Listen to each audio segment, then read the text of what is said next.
There is that issue of stimulus. It was a very big issue, certainly in the House, where it looked like Steve Mnuchin, the Treasury Secretary, Nancy Pelosi, the Speaker, were very, very close to cobbling together a deal. But looking at some comments and some stories that developed overnight, less confident right now. The biggest resistance, though, might not be among themselves on this, but with the United States Senate that isn't keen on any of the plans either Mnuchin are coming up with or Nancy Pelosi coming up with. So let's assume now that we don't get stimulus, or at least the stimulus some folks had hoped for in the markets and in the economy before the election. The impact with all of that, with Rebecca Walser, Walser Wealth Management, Adam Lashinsky joining us right now, Fox News contributor. Rebecca, let's say it doesn't happen. I mean, hope springs eternal, and the markets seem to ride up and down on the prospect we might get it, but it doesn't look, at least to me, that we will. So then what? How do the markets digest that? I mean, obviously, Neil, markets don't like uncertainty, so it would be great if we got some additional stimulus. We certainly do need it in the economy. We've got some great signs going on, Neil, but I honestly don't see it happening. We've got literally it's a week from Tuesday, so it's not going to happen before the election unless somehow the Senate Republicans are very far apart from where the president is and also the House is, for sure. So I just don't see it happening. But, I still see some good positive signs. So I think we'll get a deal done after the election. A lot more things will be decided after the election. Adam, what about you? Yeah, I mean, I think it's reasonable to assume that something like this could happen in a lame duck session of Congress, no matter who wins the White House. And there's clearly political consensus that something like this needs to happen. I mean, if we don't get one in the next several months, Neil, it obviously will be bad for the economy. And that at some point has to be bad for the markets, even if we continue to have this K-shaped recovery where the people who are doing well continue to do really well and the people who aren't don't. That downward slope of the K has to affect the upward slope of the K at some point.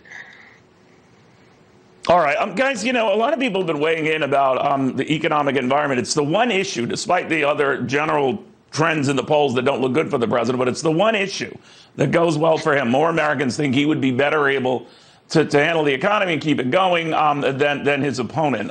Ken Langone weighed into that. Of course, the Home Depot founder, billionaire. That economic backdrop is one thing that people are not appreciating. I want you to respond to this. This is Ken Langone speaking on the economy. There's a significant percentage of people that, for whatever reason, don't want to let people know where they are and where they're going to, how they're going to vote. And I think that's a big number out there. The other thing, Neil, is, let's be honest, look at the unemployment rate today in the middle of this pandemic and go back to 2008 when it was 10%. It's 7.4 now, 7.6 now, whatever it is. The point is this economy, I believe, is performing dramatically well in spite of the challenges that we're being confronted with.